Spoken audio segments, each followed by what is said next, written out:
आप देख रहे हैं alpha defence. Alpha defence Hindi में आपका स्वागत है। आप हमें ज्वाइन कर सकते हैं सोशल मीडिया पर, फेसबुक, इंस्टाग्राम, ट्विटर और इंग्लिश व्यूअर्स हमें ज्वाइन कर सकते हैं अल्फा डिफेंस इंग्लिश पर। आइए शुरू करते हैं आज का वीडियो।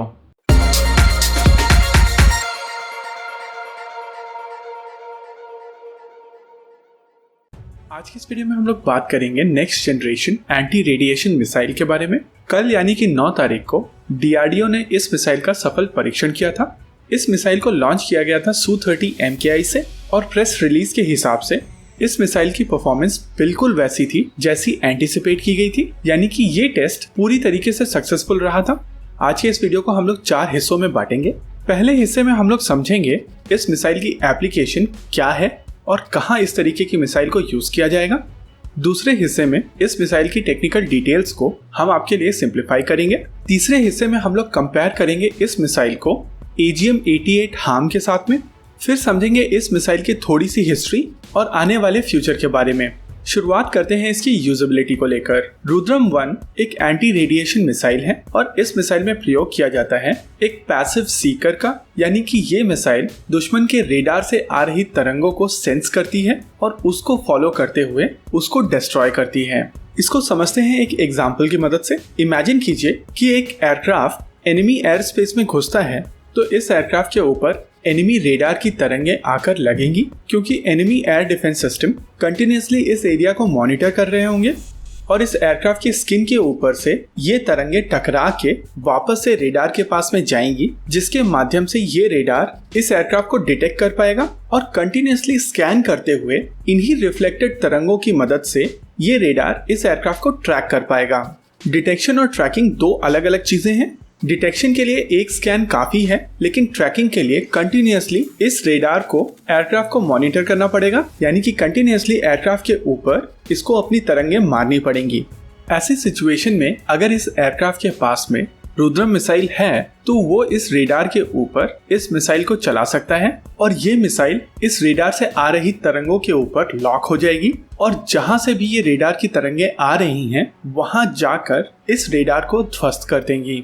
आमतौर पर एयर डिफेंस को लेकर 2 तरीके के मिशन किए जाते हैं। पहला होता है सेड, यानी कि suppression of enemy air defence, और दूसरा होता है डेड, यानी destruction of enemy air defence. Suppression of enemy air defence में आप एनिमी एयर डिफेंस सिस्टम के अंदर एक छोटी सी विंडो बनाते हैं जिसके बीच में आपके एयरक्राफ्ट एनिमी टेरिटरी में जाकर अपना काम पूर्ण करके वापस आ जाते हैं। वहीं destruction of enemy air defence system में आप पूरी तरीके से एनिमी के एयर डिफेंस सिस्टम को तबाह कर देते हैं। इस तरीके के मिशंस फुल स्केल वॉर में किए जाते हैं। वहीं suppression of enemy air defence system Balakot जैसे मिशन में भी किया जा सकता है। इस तरीके की मिसाइल से बचने का सिंपल तरीका है अपने रेडार्स को बंद कर देना, लेकिन रेडार्स को बंद कर देना एनिमी एयरक्राफ्ट को विंडो देता है और यही window banana suppression of enemy air defence कहलाता है। भारत के केस में एक कंजर्वेटिव एस्टिमेट के हिसाब से Su-30 MKI ऐसी 4 मिसाइल कैरी कर सकता है और अगर किसी पैकेज के पास में ऐसे 3 फाइटर जेट्स हैं तो किसी भी एयर डिफेंस सिस्टम को आसानी से सैचुरेट किया जा सकता है। अब समझते हैं इस मिसाइल के टेक्निकल एस्पेक्ट को signature alpha defence simplified language में। इस मिसाइल में यूज किया जाता है dual pulse solid rocket Motors को। रॉकेट मोटर्स के साथ में सबसे बड़ी परेशानी है कि उनको शुरू करने के बाद में उनको बंद तब तक नहीं किया जा सकता जब तक इनका पूरा फ्यूल खत्म नहीं हो जाता। इस मिसाइल में 2 पल्स का प्रयोग किया जाता है। पहली पल्स के दौरान इसकी पहली रॉकेट मोटर अपना फ्यूल खत्म होने तक जलती है और जब इसका फ्यूल खत्म हो जाता है तो ये मोटर बंद हो जाती है। इस समय तक इस मिसाइल की स्पीड काफी ज्यादा तेज हो चुकी होती है और इसको और ज्यादा मोमेंटम की आवश्यकता नहीं होती है। कुछ देर तक ये मिसाइल इसी मोमेंटम में आगे बढ़ती चली जाती है और जब ये मिसाइल स्लो होने लगती है या इसको मनूवर करने की आवश्यकता होती है तब इसकी दूसरी पल्स स्टार्ट हो जाती है। इस तरीके की अप्रोच के कारण इस मिसाइल की रेंज काफी हद तक बढ़ जाती है, लेकिन इसके डाउनसाइड है कि इस मिसाइल का वेट और कॉस्ट दोनों बढ़ जाता है। हालांकि इस इंक्रीज रेंज के लिए अगर सिंगल पल्स का प्रयोग किया जाए तो इस मिसाइल को और भी ज्यादा फ्यूल कैरी करना पड़ेगा, यानी कि सिंगल पल्स डुअल पल्स से काफी ज्यादा हेवी होगी। अब नजर डालते हैं इस मिसाइल के स्पेसिफिकेशंस पर। रिपोर्ट्स के अनुसार इस मिसाइल की रेंज 150 किलोमीटर की है। यहाँ पर ऑब्जर्व करने वाली बात यह है कि इस मिसाइल में डुअल पल्स का प्रयोग किया जाता है और एक टिपिकल ग्लाइड बॉम्ब की रेंज 60 से 100 किलोमीटर तक की होती है। तो ये बिलीव करना थोड़ा डिफिकल्ट हो जाता है कि ड्यूअल पल्स के साथ में इस मिसाइल की रेंज केवल 150 किलोमीटर की है। मेरे हिसाब से इस मिसाइल की रेंज थोड़ी ज्यादा है और कुछ रिपोर्ट्स के हिसाब से इस मिसाइल की रेंज 250 किलोमीटर तक की है। इस मिसाइल का वेट 140 केजीज का है और इसकी लेंथ 5.5 मीटर की है। अगर बात की जाए इस मिसाइल के नेविगेशन सिस्टम की, तो इस मिसाइल में काफी इंटरेस्टिंग तरीके का नेविगेशन सिस्टम यूज किया जाता है।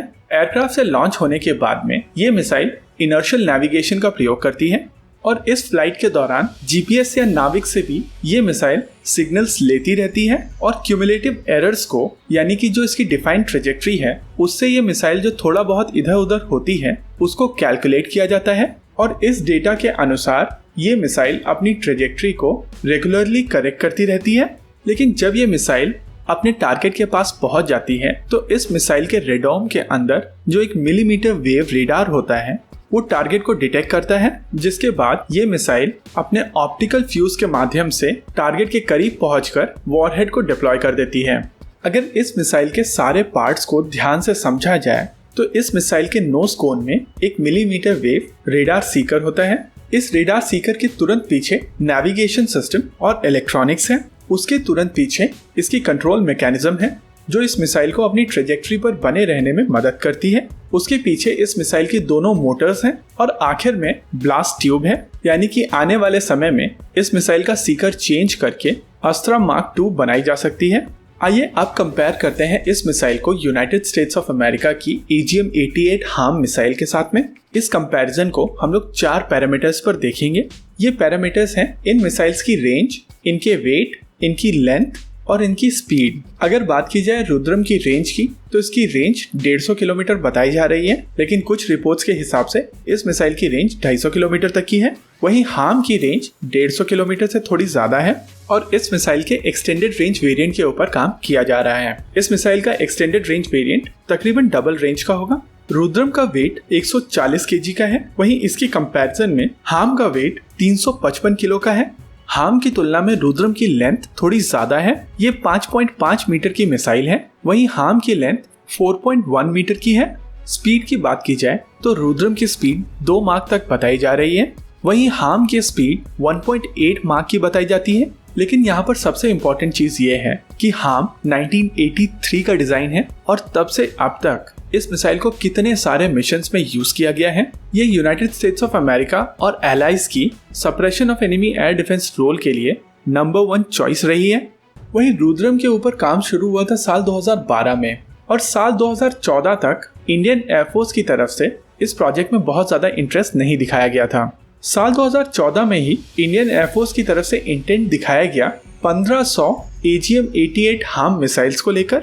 उसके तुरंत बाद DRDO की तरफ से प्रेजेंट किया गया इस मिसाइल को दोबारा, लेकिन इंडियन एयरफोर्स की तरफ से कहा गया कि इस मिसाइल में यूज किया जाने वाला सीकर काफी हेवी है, इस मिसाइल का वेट ज्यादा है और इसकी रेंज भी काफी ज्यादा कम है। DRDO की तरफ से ये सारे इनपुट्स लिए गए और साल 2016 में DRDO एक नई मिसाइल के साथ में टेस्टिंग के लिए तैयार था। सिमुलेटेड इवैल्यूएशन के बाद में साल 2018 में इस मिसाइल का पहला परीक्षण किया गया। इस परीक्षण के दौरान इस मिसाइल के auto launch sequence, store separation, control और guidance, aerodynamics, thermal batteries, airframe और प्रपल्शन सिस्टम को टेस्ट किया गया था। हालांकि इस मिसाइल के अंदर उस समय सीकर नहीं था, लेकिन जनवरी 2019 में जब दोबारा इस मिसाइल को टेस्ट किया गया था तब इस मिसाइल में सीकर ऐड किया गया था। उस समय इस मिसाइल ने एक 100 किलोमीटर दूर टारगेट को न्यूट्रलाइज किया था। उस समय इस मिसाइल में एक देश में निर्मित सीकर का प्रयोग किया गया था और ये काफी ज्यादा एक्यूरेट टेस्ट रहा था।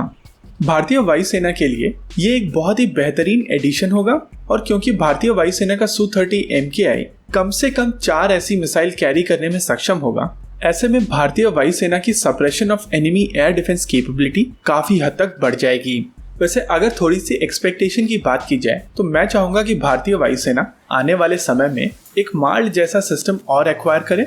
माल्ड का मतलब है माइनेचर एयर लॉन्च डिकॉय सिस्टम।